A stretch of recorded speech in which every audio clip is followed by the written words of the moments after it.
혹시 이부망천이라는 말 들어보셨어요? 아니요, 들어본 적이 없습니다. 이부망천은 모르겠는데요.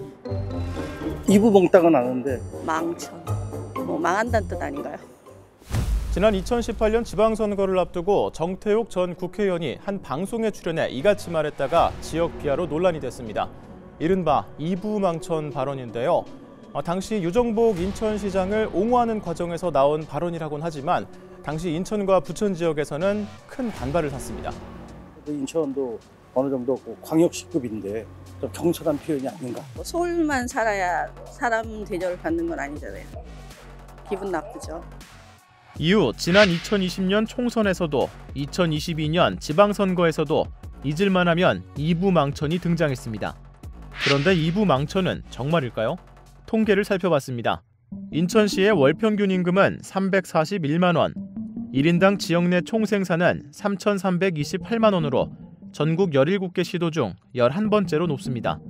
실업률은 전국 평균보다 높은 3.1%로 17개 시도 중 2위를 기록했습니다. 일부 통계만을 놓고 봤을 때는 인천시의 경제 지표가 다른 시도에 비해 다소 낮게 나타납니다. 이웃률도 살펴봤습니다. 부천 시민들이 어떤 이유로 부천에서 살게 됐는지는 알 수 없지만 부천시의 이웃률은 전국 평균, 경기도 평균보다 낮습니다. 이부망천이라는 말이 나온 배경에 집값이 영향을 줬을 거라는 분석도 있습니다. 서울의 높은 집값을 감당하지 못한 수요가 경기도로 또 인천시로 점차 밀려나게 된다는 겁니다. 서울의 높은 집값, 소득 수준 등으로 탈서울 행렬이 이어지고 있고 수도권이면서도 상대적으로 저평가되어 있는 인천의 집값이 맞물려지면서 이런 이야기가 나왔다라고 볼 수 있을 것 같습니다. 사실 서울권에서 이주 수요가 발생하면 경기권, 그 경기권 내에서도 집값이 조금 저렴한 편인 김포라든지 인천 지역이라든지 이런 지역이 조금 각광을 받았기 때문에 과거에 그런 얘기가 있지 않았나라고 판단이 되고요. 실제로 부동산 업계에서는 인천이 오르면 상승장도 끝물이라는 이야기가 있습니다.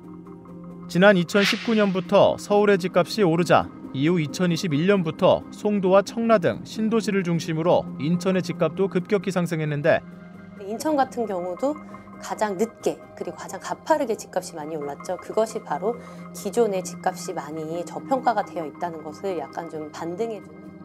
최근에는 송도 집값이 수억 원씩 떨어지는 현상이 나타나고 있습니다. 아무래도요, 인천 지역 같은 경우가 지금 하락장에 조금 더 약간 힘을 좀 못 쓰고 있다. 다만 인천 지역 같은 경우에는 다행인 게 그래도 실거주율이 조금 높은 비중에 좀 속합니다. 인천 지역의 통계 데이터를 설명하던 한 정치인의 발언에서 시작된 이부망천 논란. 지역 비하 논란이 있을 때마다 이런 논란 자체가 지역에 대한 차별적인 인식을 강화시킨다는 지적도 나옵니다. 낙인 효과라고 해서 의식적, 무의식적으로 시민들에게 부정적인 영향을 끼칠 우려가 있습니다. 또 도시 경쟁력을 저하시킬 수도 있고요. 이런 용어는 최대한 지양해야 된다고 생각합니다. 사실 저는 인천에 살면서 너무 만족하고 있거든요. 그런 것보다 살기 좋은 인천, 여기 오면은 더 행복하고 아기 키우는 도시라고 소문이 났으면 좋겠습니다. 정작 인천 부천 사람들은 공감하지 못하는 이부망천. 지역 간 차이가 차별의 이유가 될 수는 없습니다.